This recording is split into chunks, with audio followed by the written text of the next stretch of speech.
ভালো স্বামীর 5টি চিহ্ন থাকে। আপনার স্বামীর মধ্যে যদি এই 5টি চিহ্ন থাকে তাহলে বুঝে নেবেন যে আল্লাহর পক্ষ থেকে আপনার জন্য এই স্বামীকে নিয়ামত স্বরূপ আপনার কাছে পাঠানো হয়েছে বা আপনার জন্য আল্লাহ কবুল করেছে। অতএব সময় থাকতেই স্বামীর কদর আপনাকে করতে হবে।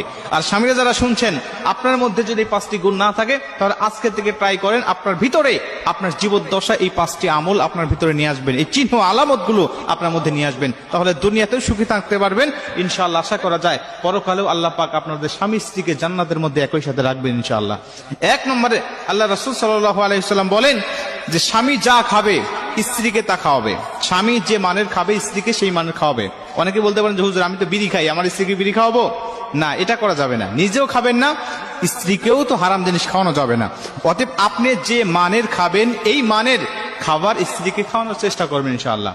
2 নম্বরে আল্লাহ রাসূল সাল্লাল্লাহু আলাইহি ওয়াসাল্লাম বলে স্বামী যে মানের পোশাক পরিধান করবে ঠিক সেই মানের পোশাক স্ত্রীকেও পরানোর চেষ্টা করবে। আপনি যেমন দামি দামি পোশাক পরিধান করেন, আপনার স্ত্রীকে একদম কম দামি পোশাকগুলো কিনে দেন, এটা করা যাবে না। তার সাথে একটু সামঞ্জস্যতা রেখে তাকে সন্তুষ্ট করে তাকে আপনি পোশাক কিনে দিবেন।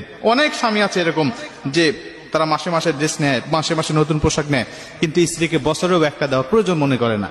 এমন কাজ করা যাবে না ভাই। আপনি যেভাবে নিচ্ছেন এর সাথে সামঞ্জস্যতা রেখে স্ত্রীকেও সন্তুষ্টমূলক আপনাকে দিতে হবে। এটা আপনার উপর দায়িত্ব। আপনি তো বিয়ে করেছেন, আপনার সামর্থ্যবান, আর সামর্থ্যবান হওয়ার কারণে আপনি বিয়ে করেছেন, অতএব আপনাকে দিতেই হবে, এটা আপনার উপরে দায়িত্ব। 3 নম্বরে আল্লাহ রাসূল সাল্লাল্লাহু আলাইহি ওয়াসাল্লাম বলেন ওই স্বামী সবচাইতে ভালো যে স্বামীটা স্ত্রীকে কখনো কটু কথা বলে না, কটু কথার দ্বারা আঘাত করে না। ঝগড়া বিবাদ লাগলে দেখবেন মানুষকে যদি মানুষ আঘাত করে লাঠি দিয়ে, তাহলে এই আঘাতটা কিছুদিন পরে মুছে যায়, ব্যথাটা মুছে যায়, ভুলে যায়।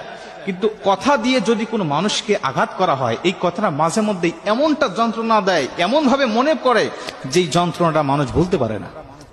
এই জন্য অনেক স্বামী আছে যারা একটু ঝগড়া লাগলেই, একটু কথা কাটাকাটি হলেই মা বাবাকে নিয়ে, স্ত্রীর মা বাবাকে নিয়ে কথা বলে, এমন ভাবে আঘাত করে ওই স্ত্রী মাঝে মাঝে এই কথাটা মনে করে একা একাই তার অশ্রু বিসর্জন দেয়, একা একাই কান্নাকাটি করে যে মা বাবাকে ছেড়ে এসে, ভাই বোনকে ফেলে এসে, আত্মীয় স্বজন সবাইকে রেখে একটা মানুষের কাছে আমি এসেছি, আর এই মানুষটা আমাকে কথা দ্বারা এতটা আঘাত দেয়, এতটা কষ্ট দেয়, এই কথাটা নিজেই মনে করে।